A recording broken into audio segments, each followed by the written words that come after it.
Jeff Colt, welcome back to the Single Track Podcast. Thanks for having me, fam.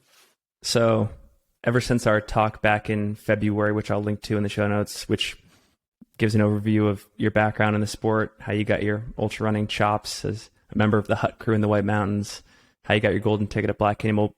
We'll just save that for that interview if folks want to go check it out. But man, I just want to say before we get started, ever since that episode, I've been on a super Northeast kick, super inspired. Finally had a chance to talk on the podcast with Andrew Drummond, legend.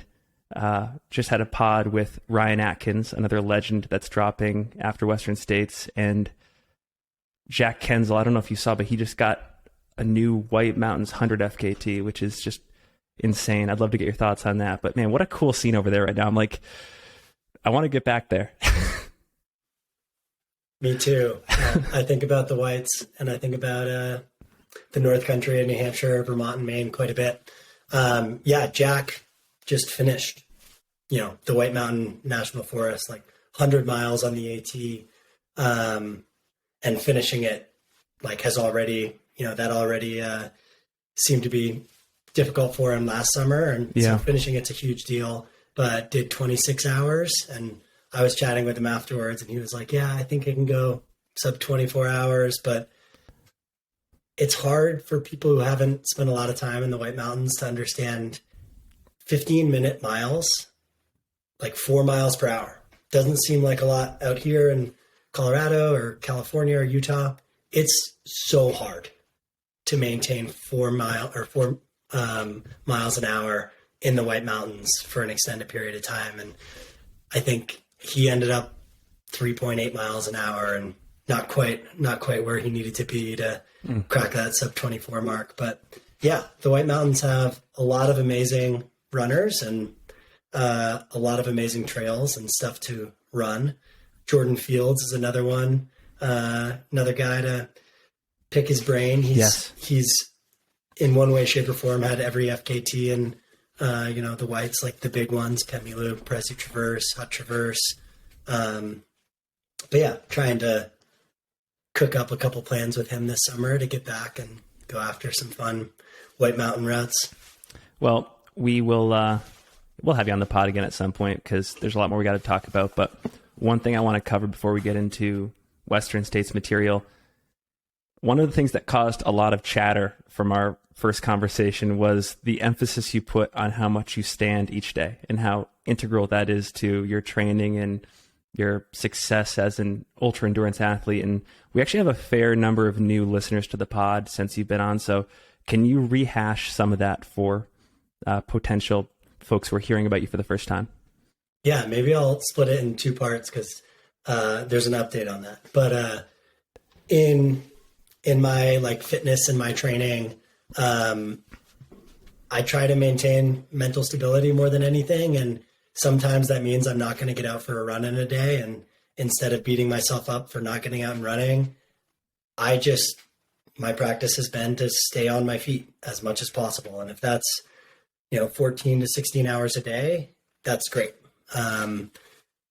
You can't really fall asleep if you stay standing. And these ultra races, whether it's 100 kilometers or 100 miles, especially, you need to be comfortable standing on your feet. And at the end of the day, time on feet is the most important metric that I'm concerned with. Whether that's time on feet training, running, biking, or standing, time on feet's super important.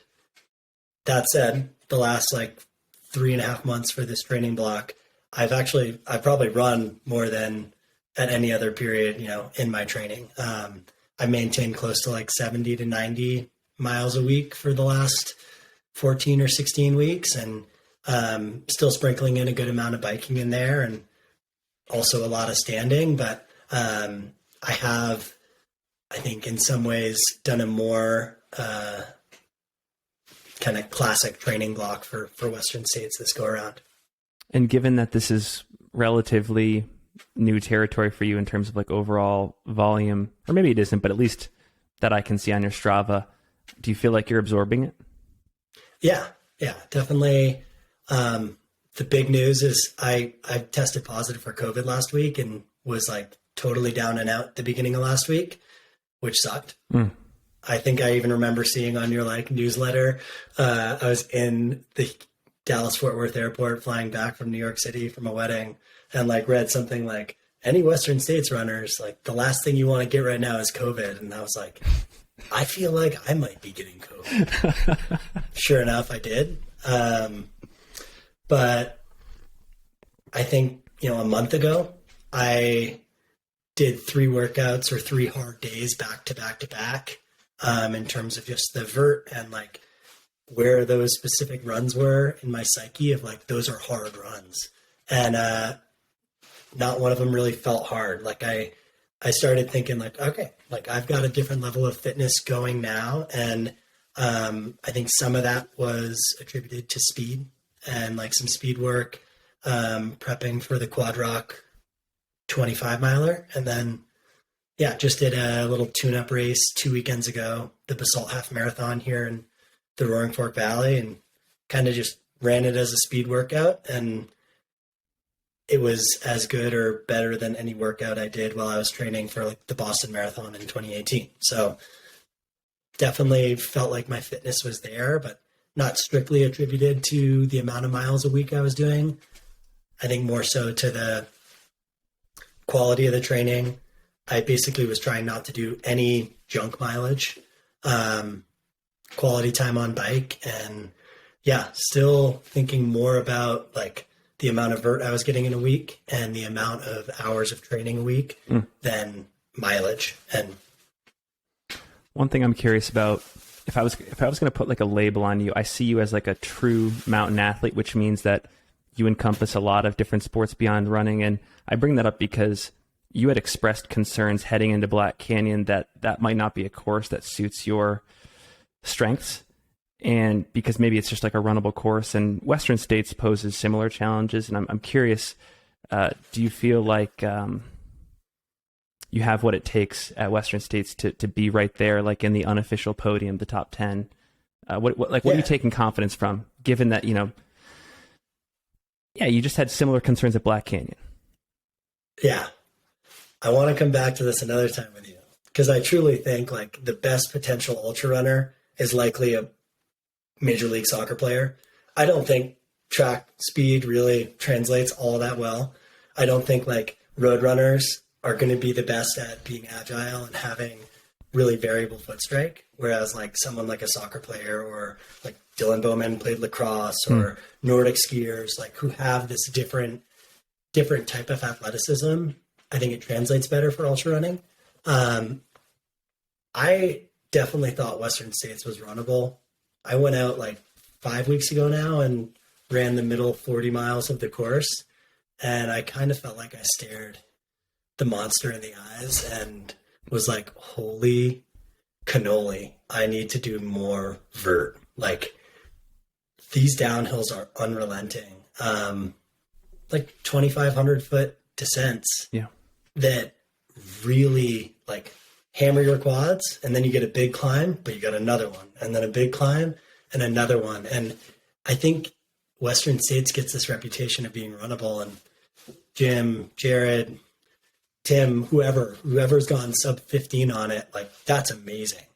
Cause like it is not necessarily a fast course. It's just a bunch of fast people come together at the same time and push each other, and people run fast times on it. The 2 other 100-mile races that I've run Rabbit Run and I'm Tough, I was right around 20 hours, and I was kind of like, all right, in my head scheming, like I think I can go between 16 and 16:30 or so on the Western States course, depending on conditions. And like seeing those climbs, I was like, why do I think I can go any faster than 20 hours? Like this is a hard course. And it does come back to, it is runnable. And the last 28 miles, 30 miles especially are runnable. So I think as long as I don't overexert myself up until Forest Hill or up until the Ruckacheckie River crossing, if I still have my leg strength and turnover for those last 30 miles, I definitely think I can go toe to toe with some of the maybe more fleet-feeted, like running background racers who are going to be out there. Yeah, there's certain guys who have way, way different high ends than I do in this race. But I do think I've got a pretty good grasp on control and just my pacing and understanding my body and breath, that if I can run without, over pushing myself in the first 62, I'm going to be in a far better place than anyone else at Forest Hill, which that's the play. I've made a note here to, when we talk again sometime in the future, we'll debrief this whole Western States strategy. I want to talk about expectations on race day. If I look at what you did at Black Canyon, you executed like a champ. You closed extremely well. In a sense, you came out of nowhere as far as the limitations of live tracking to get that golden ticket. Is it going to be a similar strategy at Western States where we don't see you in I Run Far's live coverage until like mile 70 or 80 and then you're there? I hope so. That would be great. I am more of a pace runner than a race runner. And I know like a bunch of people have said, you can't run Western States course with a pace in mind because of the weather conditions and potential heat. I think I can run with a pretty relative understanding of like my exerted effort and the pace I want to be. And I'm kind of eyeing that, that women's fastest time as my guidance up to Forest Hill, because it's, I think, a little bit more conservative than probably the top 20 guys will be running. Still puts me in this place of being in contact. And yeah, in terms of like heat strategy, I've got aerobic fitness and I've got a good hydration plan and cooling plan. And those are the things that are going to, I think, make a big difference when it comes to 2 p.m. kind of rolling between Michigan Bluff and Forest Hill. And so I think the conservative start's definitely still the play. I do recognize like if I go too conservatively, I might end up, out of the mix for one of those top 5 potential spots. With this last week and taking a week off of running and being sick instead, I am definitely adjusting my expectations a little bit and want to listen to my breathing and my heart rate more, kind of through 100K, but everything's still there. The hay's in the barn, all my training's there. I know kind of how to build my mental strategy between now and Saturday, and want to go out and give it my all. 2 questions here. One, is it safe to assume that you expect to be somewhere safely in the top 10 at the end of the race if things go well? And then B, what time do you think it's going to take to crack into the top 10 at this year's Western States, knowing what we know about the weather right now? And we're, 6 days out. Yeah. So it looks like it's actually going to be a pretty average year, and it's going to be hot. If it's going to be, in the 90-degree range in Auburn, it's probably going to be close, if not 100 degrees in the canyon. So it's going to be, I think, a relatively hot year. On some of those years, 1630 will get you in the top 10 just barely. In some of those years, 1730 is like a shoe-in for the top 10. I think, I'm going to run with time in mind through that 100K mark when I can be just regulating and kind of keeping cool, calm, and collected. But then the race starts. And if that means I have to, tap into having my best day I've ever had and try to crack closer to 16 hours and maybe get the top 10, that might be what's called for. In some ways, this year has a lot of talent, but maybe not as much veteran kind of Western States experience. If Jared is one of our like veterans, like his presence at Western States has been a little sporadic over the last 7 years, 8 years. So I do expect a race of attrition. And part of that is because there's a lot of egos and there's a lot of guys who are crazy fast. I look to guys like Tim Tollefson as like, that's the person to emulate. And if I can emulate whatever he's doing, maybe like 40 minutes off his back. Yeah. Who is this year's Ian Sharman? Ooh.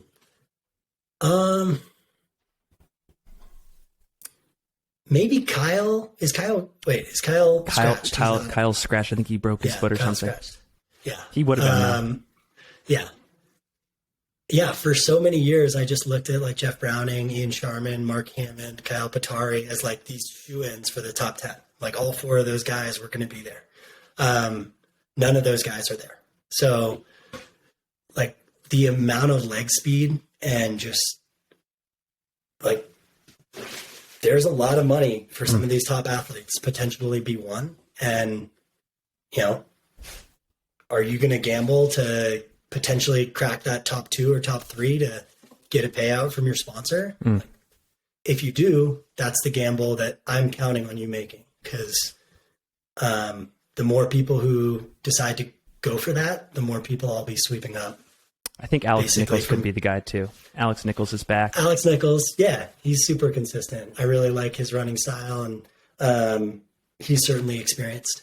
But yeah, cool. It'll be an interesting day. I feel super grateful just to be getting out there and getting to actually toe the line against some of the people I've looked up to in this sport for a long time. And yeah.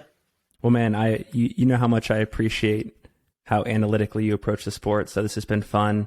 The last question I have for you, what does your gear look like for race day? What shoes you wearing? Pack, bottles, stuff like that?